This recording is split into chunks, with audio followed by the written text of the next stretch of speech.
Hey guys, welcome back. In today's video, we're going to be talking about the number one thing that you can do to increase the chances of having your buck survive until the following season.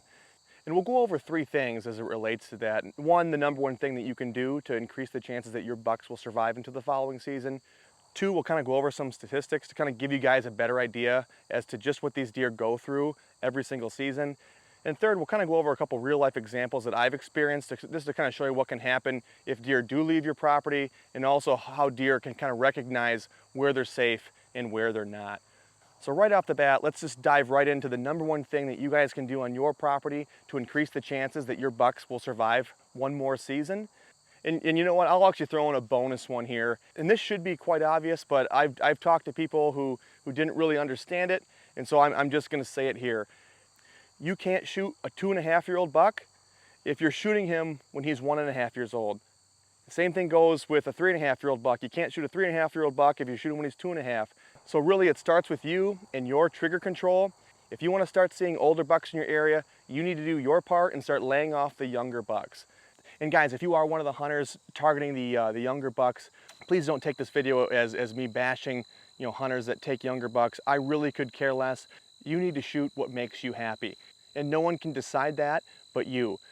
If my neighbors want to shoot younger bucks, that's totally fine with me. As long as they're doing it legally, I don't care what they do.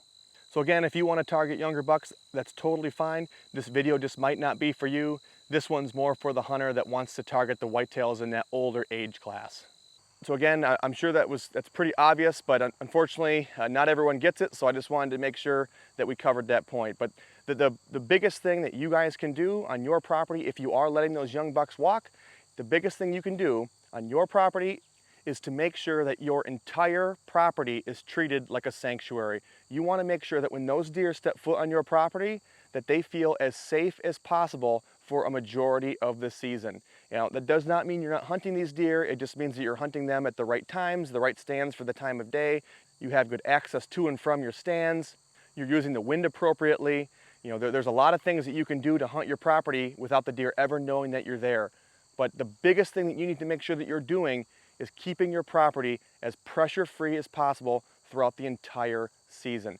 Because before the season starts, you're going to have deer on your property, and if you're spooking them off towards your neighbors, the chances that they're going to get shot at are extremely high. And let's just talk about some of the numbers to kind of back that up. So every year, the Quality Deer Management Association, QDMA, releases a bunch of statistics about whitetail hunting, and there's a few things that really jump out to me when I look at the report. And the last one that I remember reading, and these numbers just kind of really stick in my head, was the 2017 report. I'm sure they have an updated one out right now. I just can't remember those numbers, so I'm going to kind of fall back on the 2017 numbers. And normally they're all pretty similar. Different states can jump in different areas, but for the most part, it's pretty consistent. And one thing that really stands out to me about hunting in a high pressure state like Michigan is the actual number of hunters that we have. So Michigan, on average, has some of the highest hunter numbers compared to a lot of the other states in the area. Now, what's really nice about this report that the QDMA puts out is they recognize that different states are different sizes, and so what they do is they actually break down the number of hunters per square mile. And when you do that, Michigan, again, is right there at the top. I think it's up there with Wisconsin, Pennsylvania, New York. They have some of the most hunters per square mile. And on top of having a lot of hunters per square mile, Michigan also has one of the highest numbers of bow hunters per square mile. That means they're not just hunting during the firearm season, they're hunting the entire season. So these deer, starting October 1st, are feeling pressure the entire season. Another stat that really jumped out to me on this report was the antler deer harvest and where the states ranked in terms of how many antlered deer were taken per state. And I'm pretty sure in the 2017 report, Texas had the most antlered deer taken that year, and Michigan was number 2. Now again, you need to take in consideration the size of the states. You can fit 2.5 Michigans inside of Texas. And so to say that Texas shot more bucks than Michigan, that shouldn't be a surprise. Texas is huge. When you break the numbers down to antlered deer per square mile, Michigan shoots right to the top. So what does that tell us about bucks in Michigan? There's a pretty darn good chance that if there's a buck in Michigan, he's going to get shot or he's going to get shot at.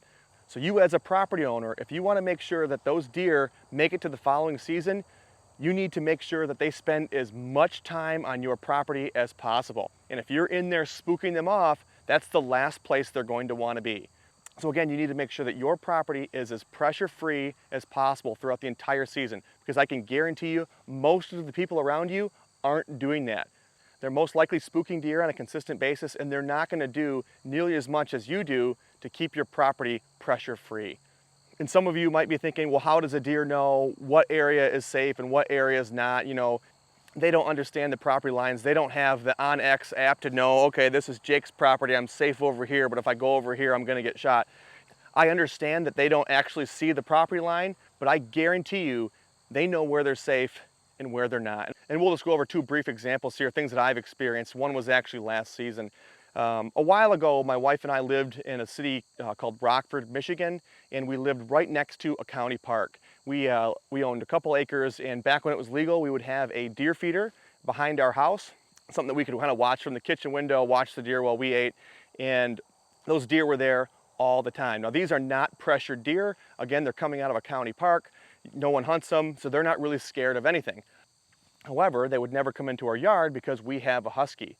But we also have an electric fence that prevented our dog from leaving our yard and get by the deer feeder. And those deer knew exactly where that line was. When they walked around our yard, they would walk right where the electric fence ended.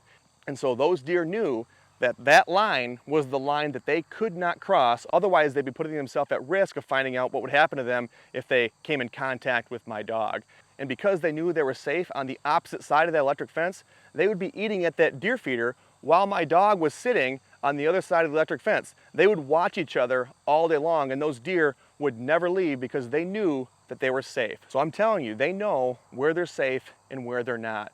And unfortunately, a deer is a wild animal. You can't control where they go all the time, and especially during the rut when those bucks like to leave searching for does, and even more so those young bucks where they don't really understand, scent checking, using cover as much as those older bucks, so they put themselves more at risk. So there is a greater chance that those deer are going to leave, put themselves at risk to the neighbors. And that's one thing that did happen to us last year. We had a younger buck. He was a really short spike, kind of a one-sided spike, and we saw him throughout the season. And sometime during the firearm season, he did leave the property. He got shot, and he retreated back to our property where I believe he knew he was safe, and that's where he spent the rest of the season. And good news, he did make it. We have pictures of him throughout December, all the way into January and February. And then we pulled the cameras, and by the time we put them back up kind of in April, I couldn't really tell if he was part of the bachelor group of bucks. I couldn't really see the wound anymore.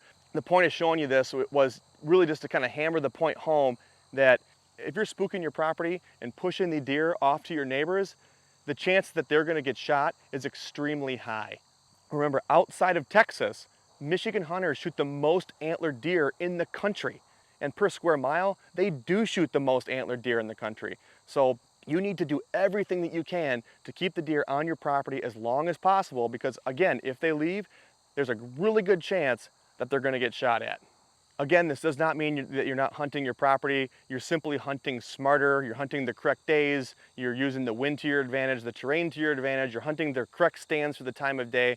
When you do all these things in combination with one another, you can hunt your property very successfully with having a minimum impact, so you're still giving those deer the illusion of security. So when they do feel pressure from the neighbors, they come back to your property. And I can guarantee you, if you do this, you're going to be accumulating deer throughout the year as opposed to losing them to neighboring properties.